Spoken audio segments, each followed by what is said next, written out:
También en el laboratorio, seguramente, por lo menos por imágenes, se van a ver los amperímetros, los voltímetros, ¿no? Para medir el voltaje y el amperaje y la resistencia. Para mí la resistencia se llama ohmímetro. ¿Ok? Para hacer un cálculo de instalación eléctrica domiciliaria, cuando nosotros queremos calcular la potencia de los equipos, esta ecuación es importante, digamos. En realidad, aquí, con esta ecuación que tenemos potencia igual a voltaje por intensidad,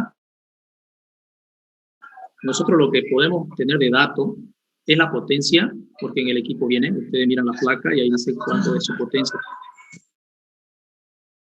1000, las duchas vienen de 5400 watts.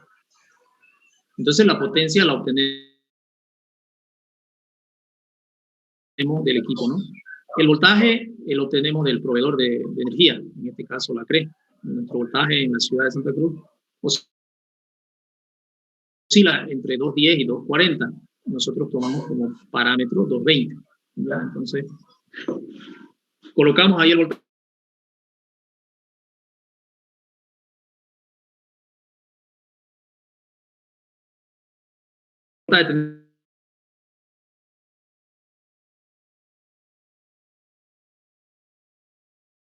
De instalación domiciliaria, la intensidad.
esta columna de acá, el amperaje para la distancia larga, 24 amperes. Entonces tendríamos que venir a ver un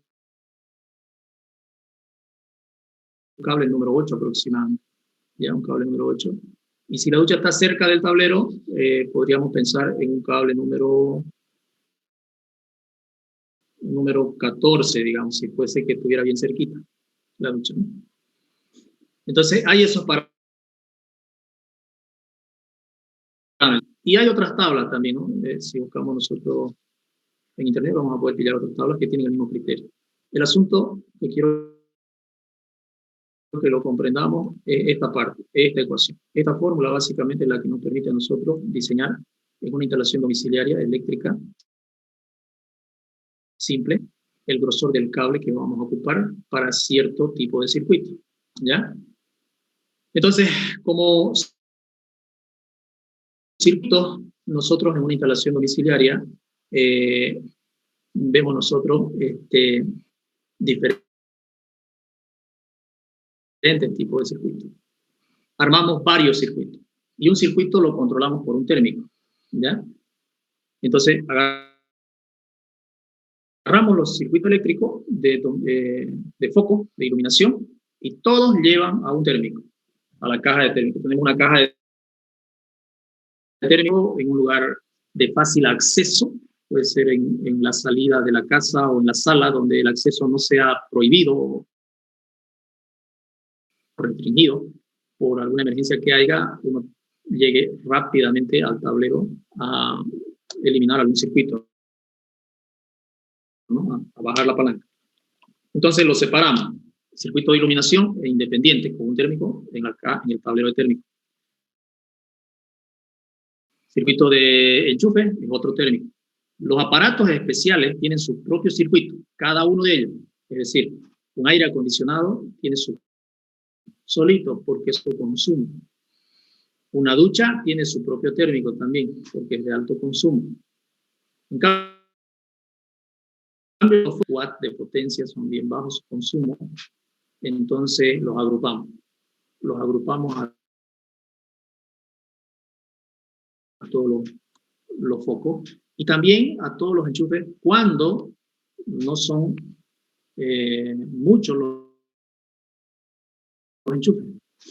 Es decir, si hablamos de una casa que tiene 50 enchufes, ese podríamos partirlo por lo menos en dos A y enchufes de la zona B, por dos circuitos, ¿no? Eso ya depende del diseñador. Si tuviera, por ejemplo, un horno eléctrico y un microondas, ¿eso vendría a estar aparte? No, hay que mirar la potencia. Sí, hay que mirar la potencia. Se tiene que mirar su potencia, porque en la cocina también es otro sistema exclusivo. Nosotros diseñamos los enchufes para toda la casa, menos para la cocina. El de la cocina lo ponemos aparte, solito va ese. Los enchufes que van en la cocina van con un conductor solito y los calculamos. Entonces, cuando usted va a diseñar una cocina, tiene que ponerle parámetros de diseño que vendrían a ser la potencia de los equipos que va a necesitar. De pronto, una señora le pide a usted, bueno, voy a hacer mi cocina y voy a tener 3 hornos porque voy a dedicarme a vender pan y van a ser eléctricos. Y punto, digamos, ¿no? La cosa es que necesita 3 hornos. Entonces usted va a agarrar y va a mirar qué horno va a ocupar, de qué tamaño es lo que. Antes de hacer la instalación eléctrica, usted tiene que tener un paraguas que le indique qué cosas va a tener en su cocina, ¿no? Y entonces le dice este horno que tiene, no sé, 1000 watts, este otro que 2000 y este que tiene 3000. Los suma los tres, puede hacer un solo circuito para los 3 hornos. Si le sale un cable demasiado grueso en su diseño, usted lo separa y puede decir, estos dos van con un circuito y este va, o si no, cada uno con un solo circuito, dependiendo de la potencia de los equipos. Y como usted decía, puedo agrupar un horno con un microondas, lo puede agrupar siempre y cuando la suma de las dos potencias le devuelvan un grosor de cable aceptable. Porque si usted lo suma a las dos potencias y le sale un cable número 8, digamos, es un cable gruesísimo, entonces no conviene unirlo, mejor separarlo.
Hola chicos, bienvenidos.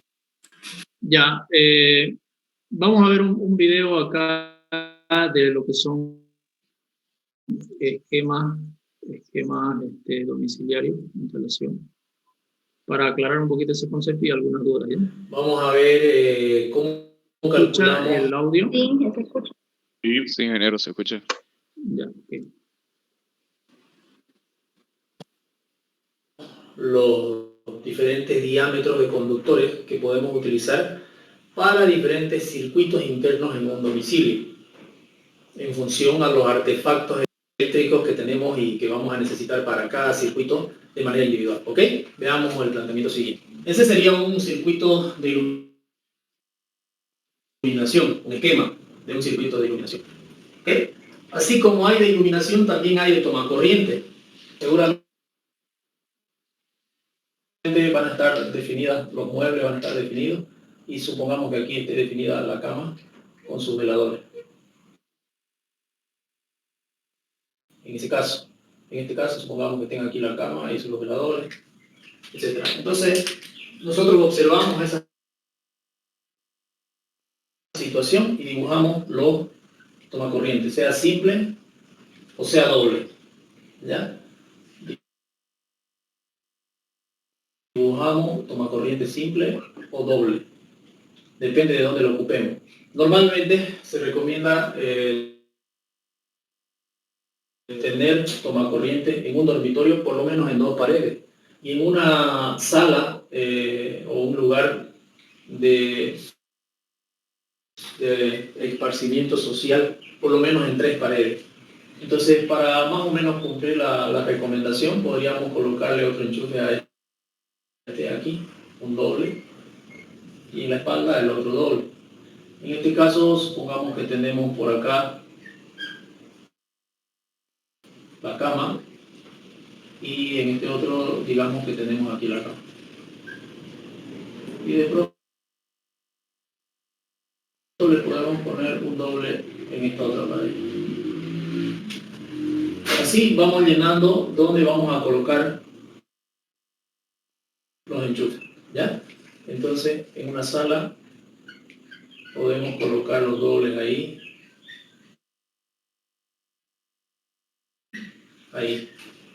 Y en la cocina lo mismo, dependiendo de dónde están los muebles, colocamos los enchufes. Un esquema para la cocina, un esquema para el enchufe, un esquema eléctrico. Bueno, este sería un esquema directamente, ¿no? Se coloca y se ponen ahí las ubicaciones nomás. Esto nos representa la ubicación de todos los enchufes, todos los tomacorrientes.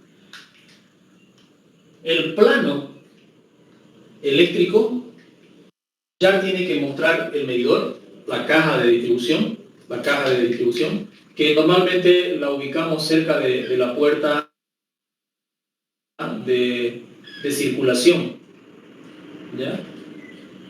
Cerca de la puerta de salida. Esa puede ser una caja de distribución. Entonces nosotros escribimos ahí lo que significa, ¿no? Caja de distribución. O caja de térmicos también. Y entonces, en un plano, ya se tiene que trazar la matriz del conductor positivo y del conductor negativo. Van al tablero. Y de ahí del tablero, de esas matrices, porque es la matriz, nosotros empezamos a sacar los positivos y negativos a cada enchufe. Por ejemplo, a ese enchufe, a este enchufe, a este de acá, a este de acá. Así sucesivamente vamos sacando a todos los enchufes. ¿Ya?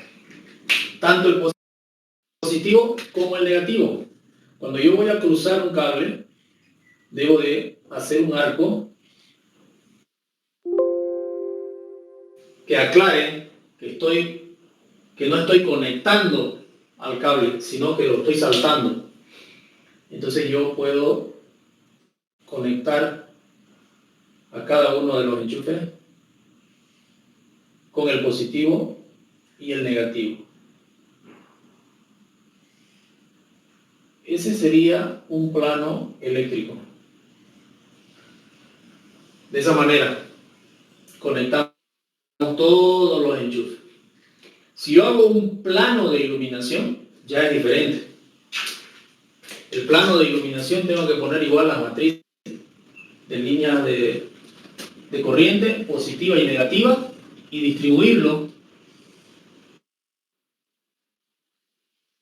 de la siguiente manera. Trazamos nosotros la matriz, lo mismo que hicimos acá prácticamente. Dibujamos el tablero en la misma ubicación porque es el mismo tablero del térmico o el negativo y lo mandamos hasta atrás. Vamos a referenciar de que la línea roja es la fase y de que la línea azul es el neutro. Es decir, positivo, negativo. Entonces, si eso es así, nosotros no tenemos que perder de vista de que la fase debe conectarse al interruptor. Vamos a hacer un par de conexiones acá, para no llenarlo el gráfico. ¿Ya? Entonces, la fase se conecta al interruptor directo. Fase conecto al interruptor. Y el neutro conecto al foco. El neutro, que es el azul, lo llevo al foco. Del interruptor al foco, lo que va se llama retorno. Lo que va del interruptor al foco se llama retorno. Entonces aquí una línea negra que se va a llamar retorno. Que finalmente es positivo, ¿no? Porque la fase que llega al interruptor, una vez que uno prende el interruptor, llega al foco. Y la forma de conexión no es cualquiera. Entonces siempre la rosca va a estar circulando neutro. Y el punto ese que está dentro del soquete va a estar la fase finalmente, ¿no? El retorno, que también es positivo, va a estar como positivo.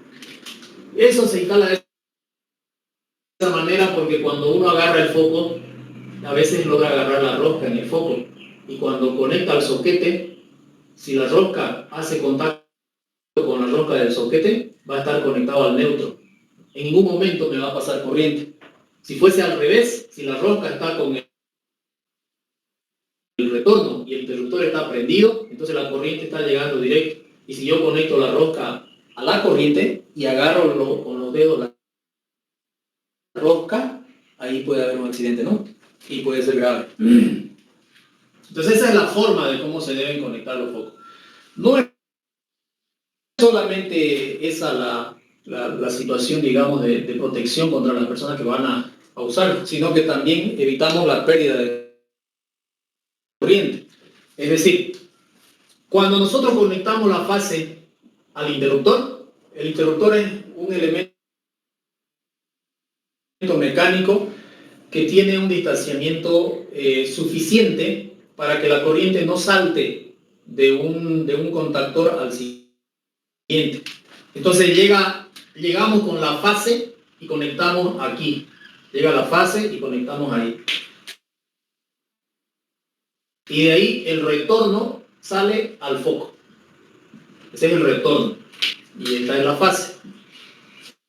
Entonces, esa acción de prender y apagar el foco involucra un esquema físico de este tipo. Que yo bajo esto, cuando cierro esto, entonces la fase continúa su camino. Pero cuando abre, la fase queda interrumpida y no hay forma de que este quede con corriente. ¿Me entienden? No hay forma de que la corriente llegue al foco si la fase está abierta, si el interruptor está abierto. Cuando esto está así, la corriente llega hasta aquí y no hay pérdida de corriente por el motivo de mala conexión. Si lo conecto al revés y mando la corriente directamente al foco, si yo mando la fase directo al foco, el foco va a estar con fase todo el tiempo. Si ocurre eso y el foco está con fase todo el tiempo, su foco en la noche va a alumbrar poquito y se va a apagar, o va a permanecer alumbrando suavito como una luz bien bajita, que en el día no se ve, porque la luz del día es mucho mayor y entonces no se la ve. Solo se ve en la noche y muy oscuro de la noche. Porque como ese foco está con fase todo el tiempo, está con fase, solo necesita un poquito de neutro para hacer el cortocircuito y funcionar. Y ese poquito de neutro que necesita, lo va a conseguir con la humedad. La humedad del ambiente va a generar la conexión entre el neutro y la fase que necesita la resistencia para generar su cortocircuito y alumbrar. Entonces va a haber una fuga de corriente y su foco está consumiendo las 24 horas del día. Poca corriente, pero está consumiendo.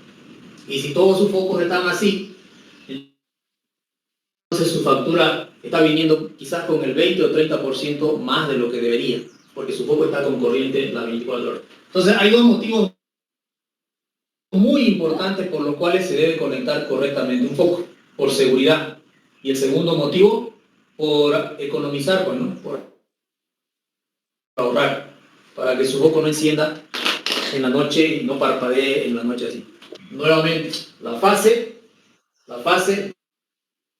directo al interruptor. Entonces esta fase mandamos al interruptor.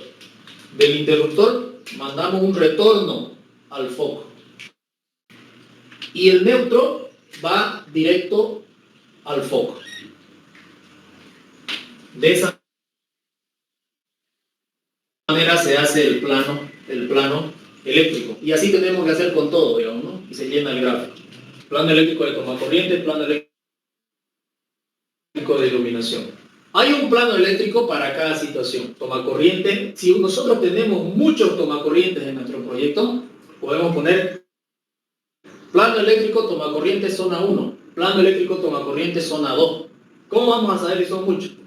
Dependiendo de la capacidad que va a tener cada tomacorriente, es decir, la potencia. ¿Qué voy a enchufar en cada tomacorriente? ¿Qué voy a enchufar? El que diseña tiene que decidir qué va a enchufar. En un dormitorio, por ejemplo, ¿qué puedo conectar? Celular, quizás una computadora, quizás. Entonces uno le asigna una potencia a cada tomacorriente. Dice, entonces, acá voy a poner una lamparita de 20 watts. Entonces va a ser una conexión de 20 watts. Y va colocándole a cada uno de los tomacorrientes la potencia que proyecta el proyectista, que proyecta usar. Y entonces, cuando sus tomacorrientes sumen 5000 watts aproximadamente, ese es un circuito. Lo tienen que separar. Si todos mis tomacorrientes suman 5000 o más, yo lo separo en dos. Entonces, esa es más o menos la referencia que manejamos. Ustedes le ponen la potencia a cada uno, lo suman, y si suman más de 5000, lo parten en dos. Y tienen dos circuitos. Tomacorriente zona 1, tomacorriente zona 2. Supongamos. Ahora, por norma, la cocina debe tener su circuito de tomacorriente solamente la cocina, porque lleva equipo. Puede llevar horno microondas, puede llevar horno eléctrico y otros equipos, licuadoras, extractores, heladeras y demás cosas. Entonces tienen equipos especiales. Por eso es que la cocina es un circuito suelto. Es decir, acá no debimos poner, digamos, estos tomacorrientes de la cocina, porque ellos tienen que estar en un circuito aparte, solito, la cocina, en un circuito aparte. En su sala puede estar entre los circuitos, dependiendo de que no vayan a pretender instalar equipos especiales de mucha potencia, de mucho consumo. Entonces, cada uno de los circuitos tiene un térmico. Entonces, este tablero que nosotros habíamos esquematizado aquí, este tablero que está ahí en cada circuito, es una caja. Entonces, en cada térmico se encarga de controlar un circuito. Y en muchas situaciones está el térmico general o el térmico central que es el que controla a todo el tablero, ¿ya? Entonces llega la corriente del térmico general, y del térmico general pasa a cada uno de los térmicos, la fase, solamente la fase. Entonces, llega la corriente, la fase, al térmico, y de ahí de esa fase se distribuye a todos los térmicos. Así. Y al un lado. Y cada térmico al otro lado saca a cada circuito. Depende de qué circuito es. Y aquí se coloca, ¿no? Puede ser toma corriente 1. Este puede ser toma corriente 2. Si tengo dos tomas corriente. Este puede ser iluminación 1. Este puede ser iluminación 2. Este puede ser cocina. Este puede ser aire acondicionado 1. Puede ser aire acondicionado 2. Aire acondicionado 3. Aire acondicionado 4. Son 4 dormitorios. Aire acondicionado. Ducha 1, ducha 2, etc. Entonces se lo dibujan en cada térmico con letras qué circuito es, para que después en el tiempo uno vea y diga, este quiero cortar porque voy a trabajar en este, y lo corto. El térmico general distribuye a uno de los térmicos y cada térmico saca su conductor para cada circuito. Este es un circuito, este es otro circuito. Los aires acondicionados tienen bastante potencia, por lo tanto, cada aire debe tener un térmico. Cada ducha tiene su térmico en el tablero. Las duchas tienen 5400 watts de potencia, por lo tanto, cada ducha debe tener su propio térmico. Aquí falta el circuito de aire acondicionado, falta el circuito de ducha y falta el circuito de cocina. ¿Qué cable voy a poner en el circuito de toma corriente que tengo acá o en el circuito de iluminación? Partimos nosotros de esta ecuación. La potencia es igual a la corriente por el voltaje. Esa es la ecuación con la que nosotros determinamos el grosor del cable. Habíamos visto en la tablita de que el grosor del cable está en función al amperaje de consumo. Si yo consumo más amperaje, el cable es más grueso. Entonces, lo que necesito saber es ¿cuál es el amperaje de mi circuito? Mi corriente del circuito de iluminación. ¿Cuánto es? ¿Cómo voy a saber? Con lo que yo he diseñado. Yo estoy diseñando de que aquí voy a poner un foco de 40 watts. Aquí voy a poner otro de 40 watts. Ya van 80. Aquí voy a poner de 20. 1, 2, 3, 4, 5, 6, 7 focos de 20. 7 por 2, 14. Son 140, más 80 serían 220. Entonces, para esta situación, yo tengo 220 de potencia. ¿Se entiende? Para esta situación. Mi potencia total es 220 watts. Mi corriente del circuito de iluminación va a ser igual a la potencia del circuito de iluminación dividido entre el voltaje de la zona. Nosotros manejamos 210 y reemplazamos acá. La potencia para ese circuito es 220 watts y el voltaje es 210, digamos, 210 voltios, 1.05 amperes. Listo, ya tengo mi corriente para el circuito de iluminación.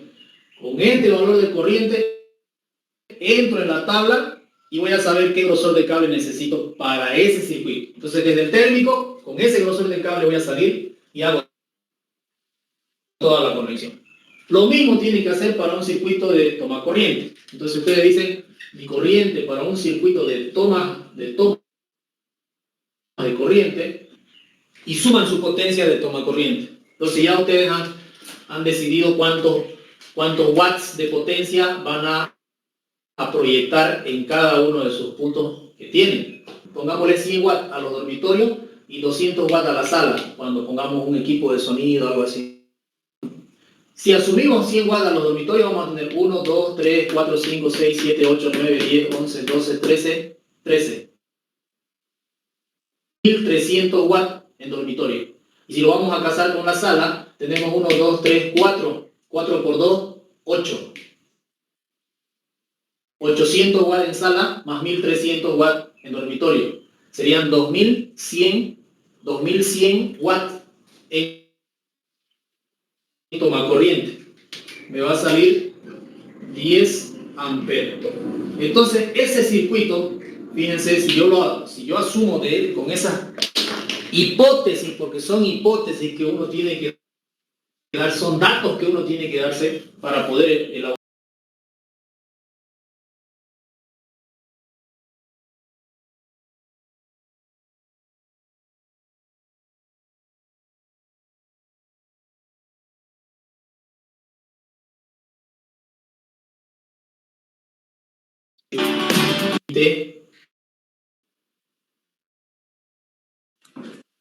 Ok, entonces no sé si tienen alguna pregunta.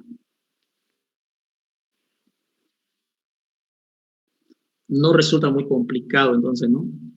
Elaborar un diseño o estimar el grosor de cable que vamos a usar para cada circuito para su vivienda, digamos.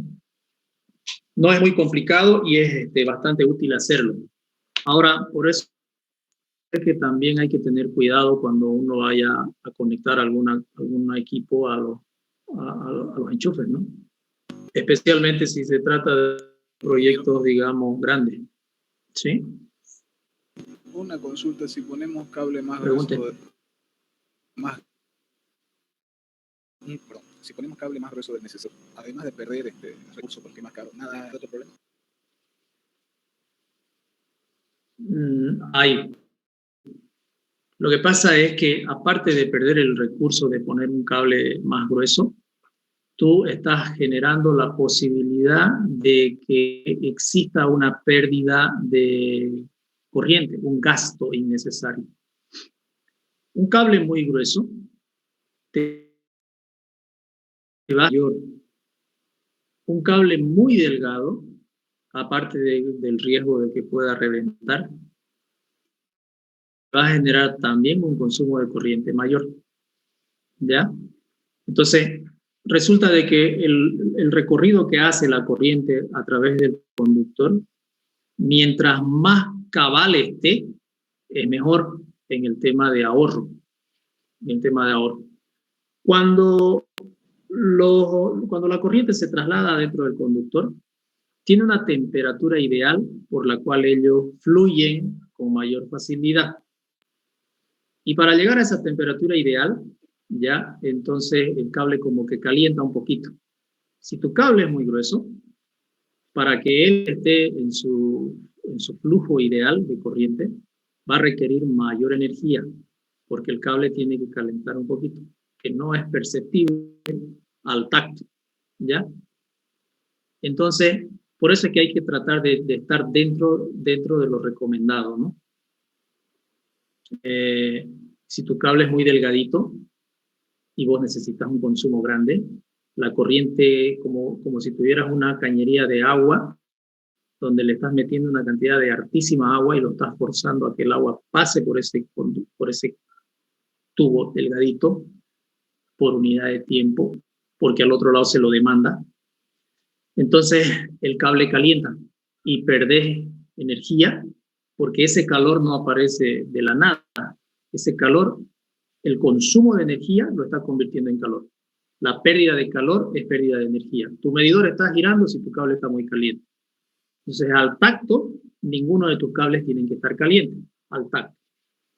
¿Me entiendes? No puede ser muy delgado.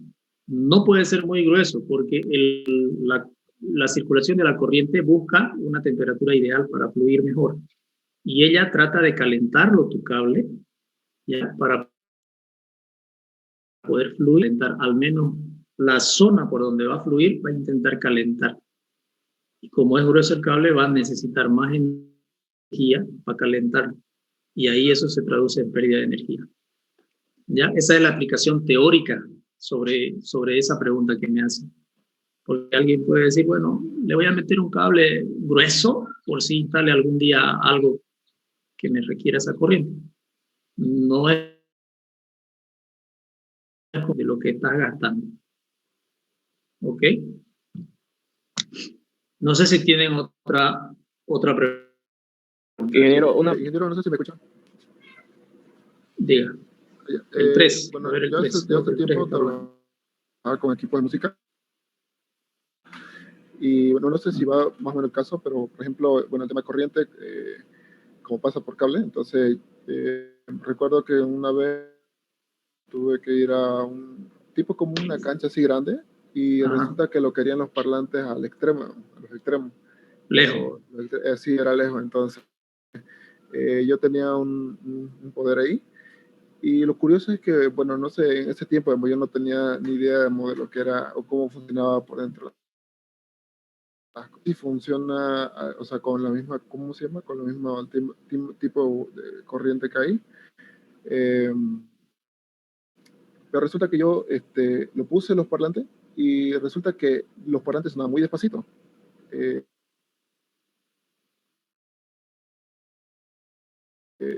Pueda sonar, digamos.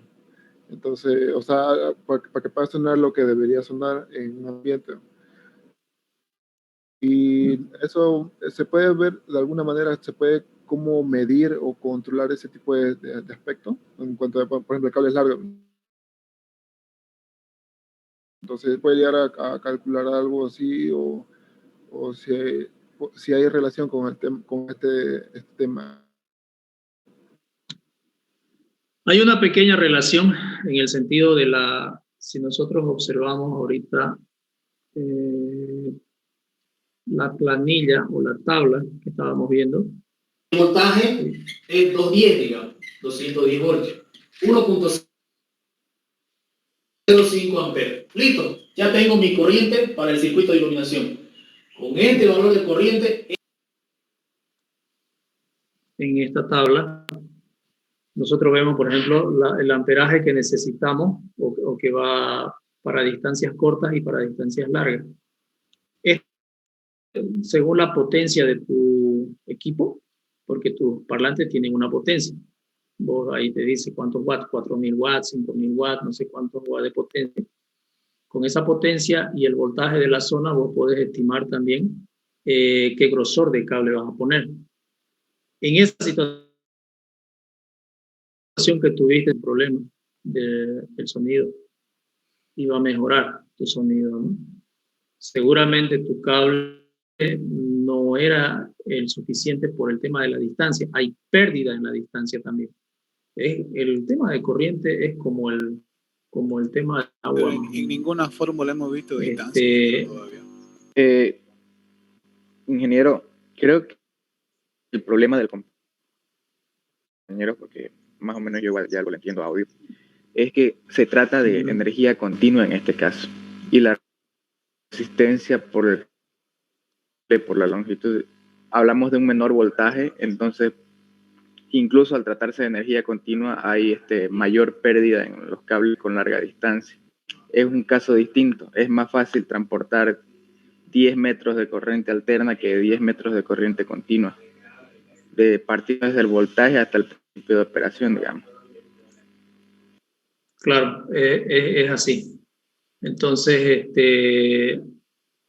el tema del transporte de la corriente, hay hartas pérdidas por longitud, ¿no? El asunto estaba en la pérdida que vos tenías por la longitud del cable. O tu equipo, tu dispositivo, ponerle un cable largo, enrollado. Porque he visto también eso, ¿no? Estás perdiendo corriente también. Claro, si va a ser para un rato, para una noche, qué sé yo, no pasa nada. Pero si va a ser Por ejemplo, ingeniero, yo siempre he ocupado para todas estas cosas una aplicación donde para calcular la caída de voltaje, donde me deja poner, digamos, el material del cable con el que estoy trabajando, con aluminio, plata, oro y el tamaño del cable. La longitud o el grosor. El grosor. Y posteriormente la longitud y me muestra la caída de voltaje hasta el otro extremo que tengo. La pérdida de voltaje que vas a tener, ¿no? Sí, seguro que hay, digamos, aplicación. Yo no he visto realmente una aplicación para eso como tú la tienes, pero con seguridad que hay, ¿no? Por ejemplo, mire, un cable de cobre de 18, un voltaje de 12 a 2 amperes, el final, el resultado final vendría a ser ya no 12, sino 11.1. La potencia y la intensidad caería de 2 amperios a 1.7. Y eso es harto, ¿no? Eh, Es harto, digamos, esa caída. Entonces, el concepto el principio del funcionamiento de un circuito eléctrico en una instalación domiciliaria está dado por estos parámetros que hemos visto en el video. De ahí en adelante, obviamente, hay muchas cosas, ¿no? Incluso que van apareciendo nuevas, ¿no? Pero la base inicial, el concepto madre está aquí. De ahí se van a derivar muchas situaciones. ¿Ok? Entonces, otra cosa importante que hemos visto acá es la instalación de los focos, ¿no? Los focos no se instalan como sea. Tienen que estar instalados para que su uso sea adecuado y sea óptimo, no haya pérdida de corriente.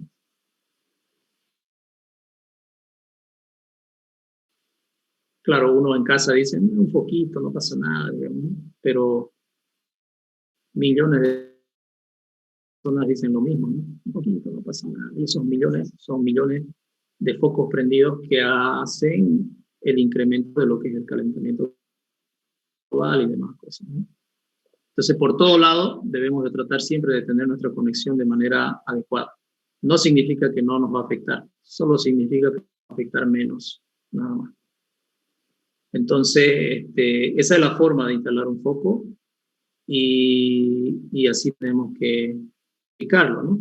Es fácil verificar si tu foco está bien o mal conectado, con un buscapolo, ¿no? Sacas el foco y verificas cuál está el positivo, si está en el punto del soquete el positivo o está en la rosca el positivo, ¿no? Con un buscapolo verificamos todos nuestros focos y los que estén mal, bajamos la palanca y los cambiamos el cable, ¿no? Lo sacamos del soquete y lo volvemos a poner al revés, digamos. Esa sería la solución para esa situación. Si está bien instalado su interruptor, ¿no? Siempre positivo al interruptor. Siempre. ¿Ok? No sé. ¿Se sabe qué tipo de cable se tiene que instalar en una infraestructura?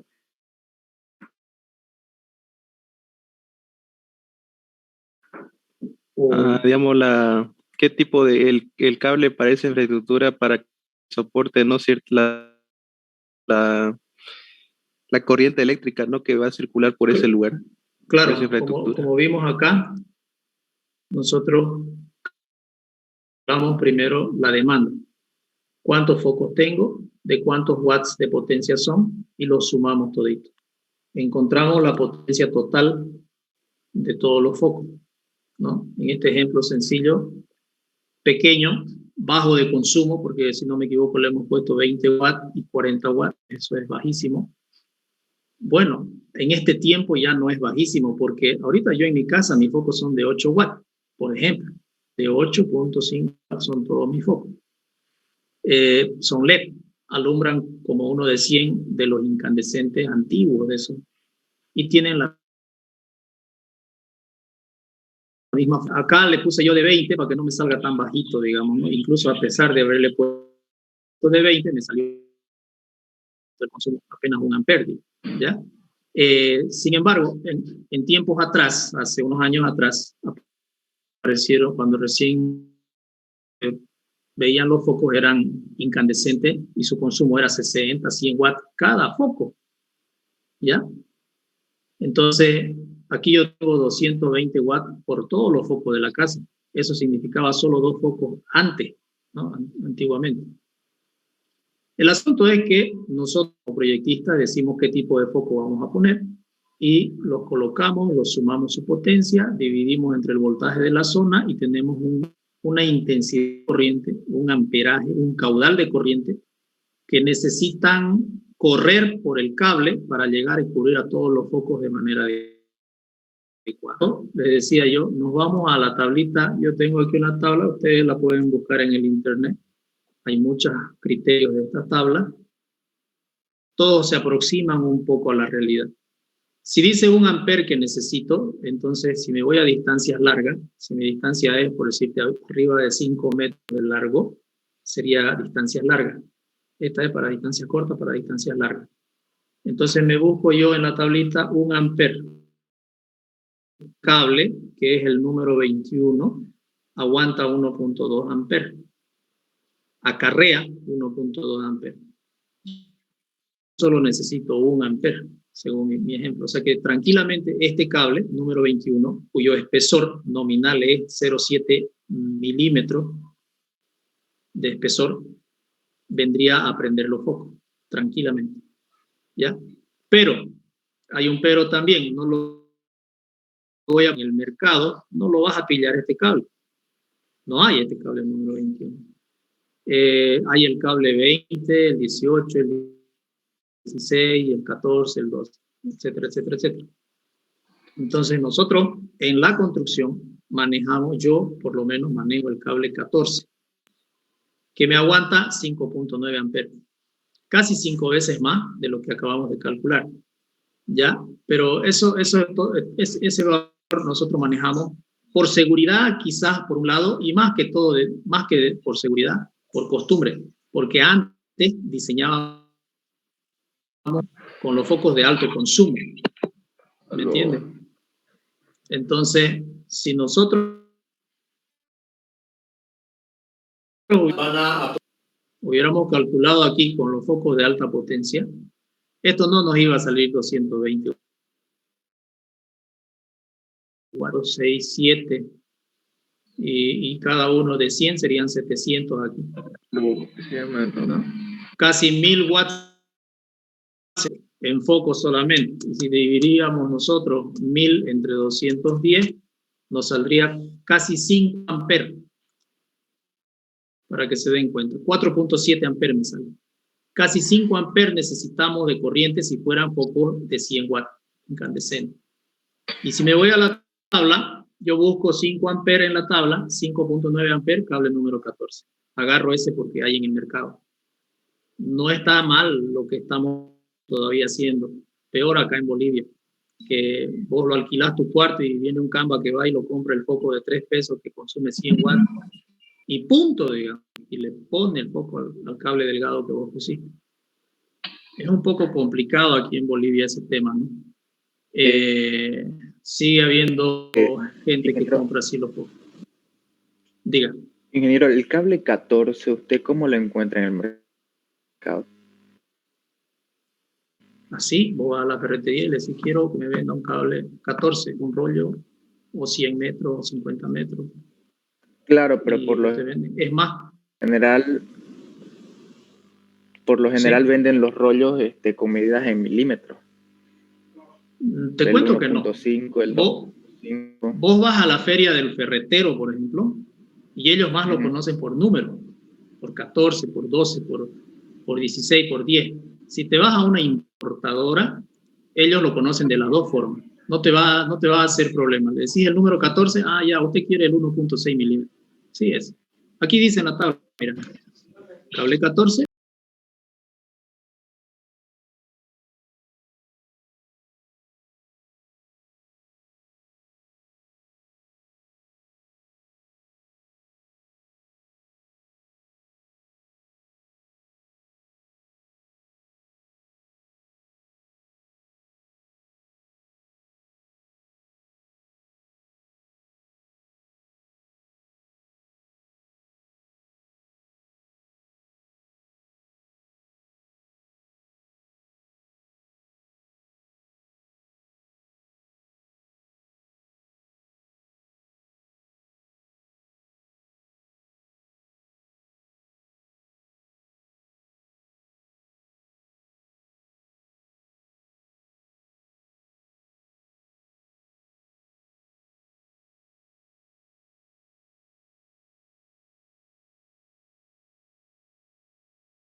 Ya, le decía, en esta tablita que yo tengo acá, están esos datos. Si tú miras acá, dice código, un código que se maneja, y se maneja incluso antes de manejarlo como diámetro. Y aquí está el diámetro. Entonces, el cable número 14, si es que estamos hablando, el código 14, tiene un diámetro de 1.6 milímetros. Entonces, vos vas y le decís, quiero un cable de 1.6 milímetros, o cable 14, que es lo mismo, cuando tú haces el cálculo, ¿ya? Entonces, lo mejor, digamos, en los planos es poner el diámetro, por supuesto, pero hay algunos lugares, en la ferretería sobre todo, que cuando vos vas y le das el diámetro, los vendedores están perdidos, más lo conocen por el código. En las importadoras es más preparada la gente, si se puede decir, y conocen ambas cosas. Conocen el código y conocen el diámetro. O sea que tú no tendrías mucho problema en eso. El cable número 12 tiene diámetro 2. Este diámetro es el diámetro de cobre, en realidad, no de todo el cable. El cable puede ser grueso, digamos, su cobertura, ¿no? Pero lo que nos interesa a nosotros es el cobre que tiene ahí, 2 milímetros, ¿ya? Y hay otro factor más todavía, la calidad del cobre. La calidad del cable está dado por la marca. Hay marcas que efectivamente tienen los 2 milímetros de cable, pero tú agarras el cable y tienes que darle una vuelta. Lo pelas y le das una vuelta. Por decirte, unas 5 vueltas, por lo menos 5 vueltas. Si se sueltan los pelitos, ningún pelito tiene que soltar. Si se suelta 1, 2, 3 pelitos de lo que le ha dado vuelta, no sirve. No tiene mucho cobre. Y como no tiene mucho cobre, no te va a trampar esta cantidad de amperaje que te promete esta tabla. ¿Ya? Entonces, hay pues cables, digamos, ¿no? Falsos, falsificados. Así te puedes dar cuenta si te están vendiendo un cable que te va a ser útil o no. ¿Ya? La cobertura es lo de menos, digamos, ¿no? La cobertura puede ser más gruesa, más delgada. Ese es otro tema, porque si va a estar entubado esto, tiene su protección, digamos, y no hay mucho problema. ¿Ok? No sé si te aclaré la pregunta. Sí, ingeniero, gracias. Okay. Bien, ¿alguien más que tenga alguna curiosidad o alguna pregunta respecto a esto? Ingeniero, yo una consulta. Yo fui a trabajar a una instalación y colocamos el cable de tierra, pero me dieron una explicación como decir, vaya, y yo medio que no quise consultar bien cuál es su función específicamente. Y también creo que hay, y pusimos otro cable que es de Wi-Fi, no sé ni idea yo, del interruptor. ¿En el interruptor? En realidad, lo que se pone, digamos, es una conexión, no Wi-Fi, sino una conexión para los cargadores de celular. Tienen un pico diferente al enchufe, ¿no? Es un planito, un puerto USB.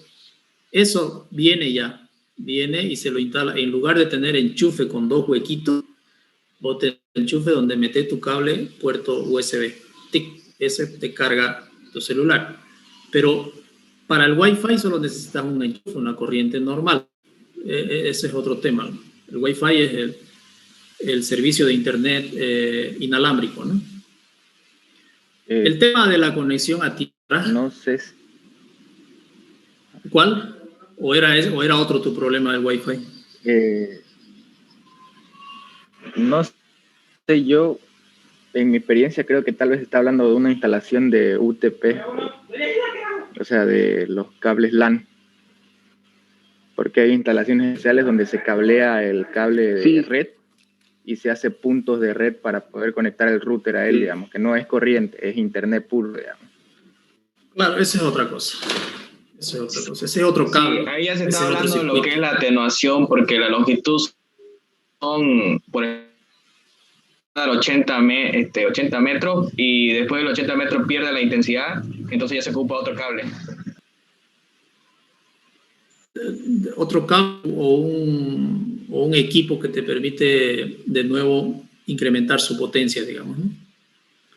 Yo te estaba hablando, lo que te entendí fue de este tipo de conexión USB, ¿no?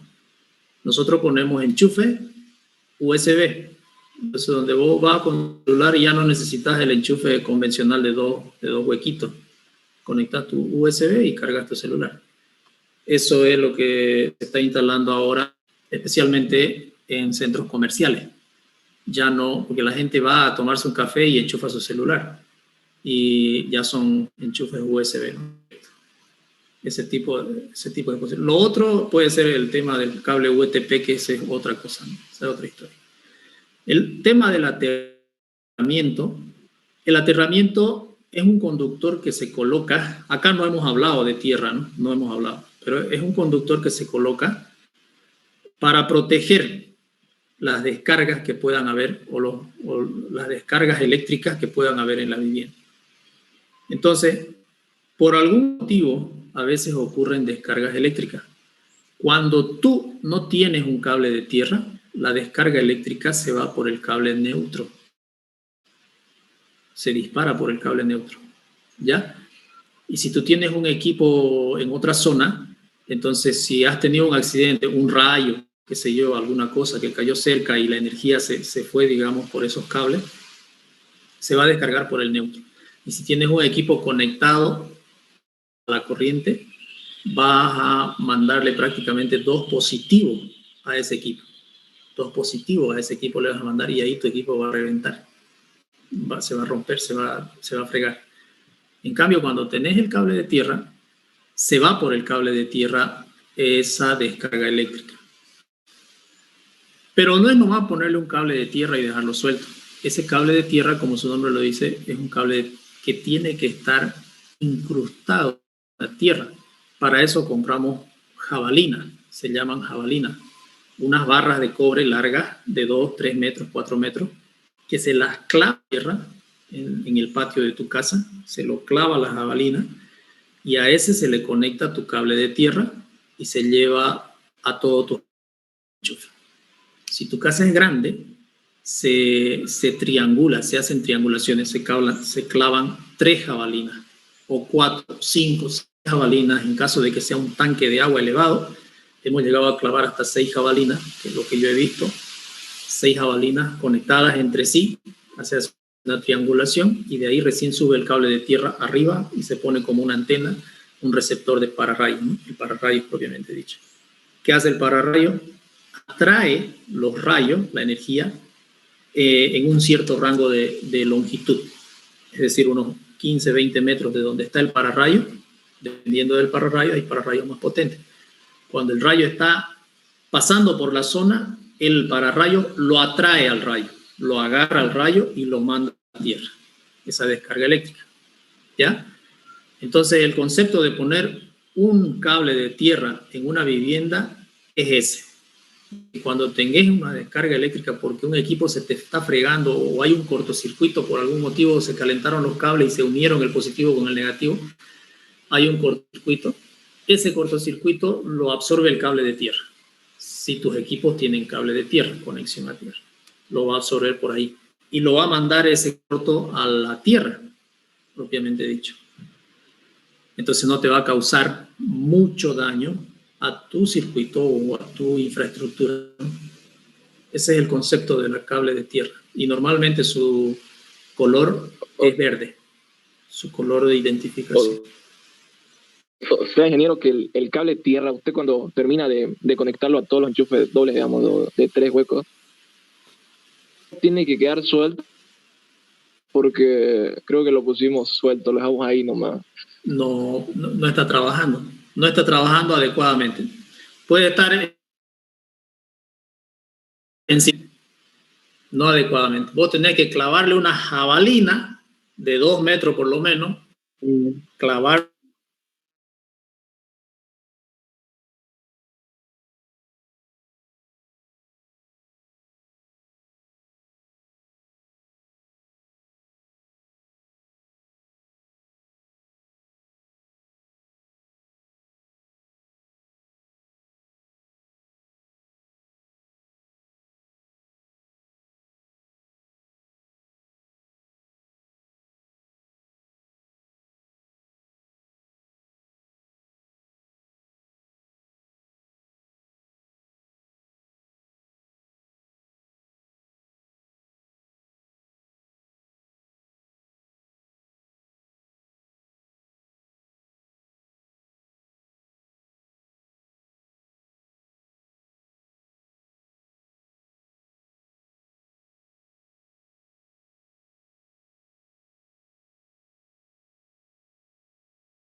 Ve, imagínense ustedes, todavía la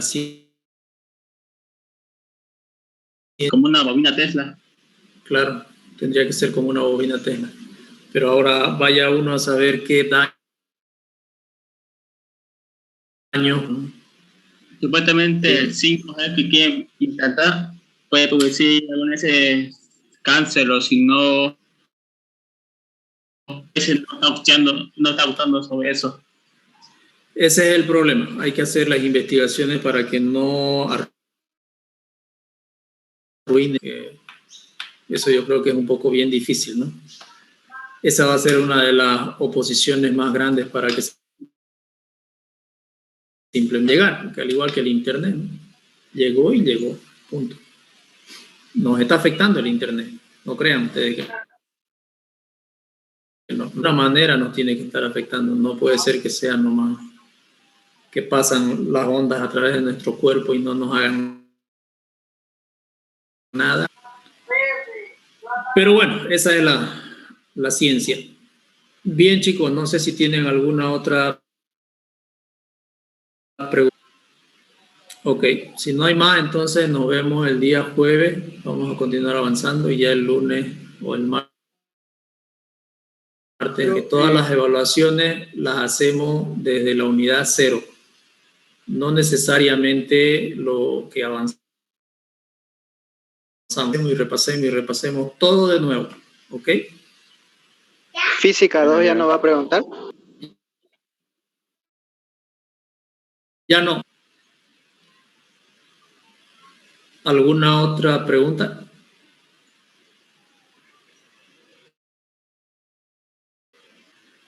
Bien, chicos, entonces cuídense mucho. El que gana esta guerra es el que no, ya la perdimos. Pero los que tienen que ganar, los que van a ganar, los victoriosos son los que no se enferman. Así que cuídense. Nos vemos el día jueves, ¿listo? Hasta luego, ingeniero. Chao, chicos. Hasta luego. ¿No?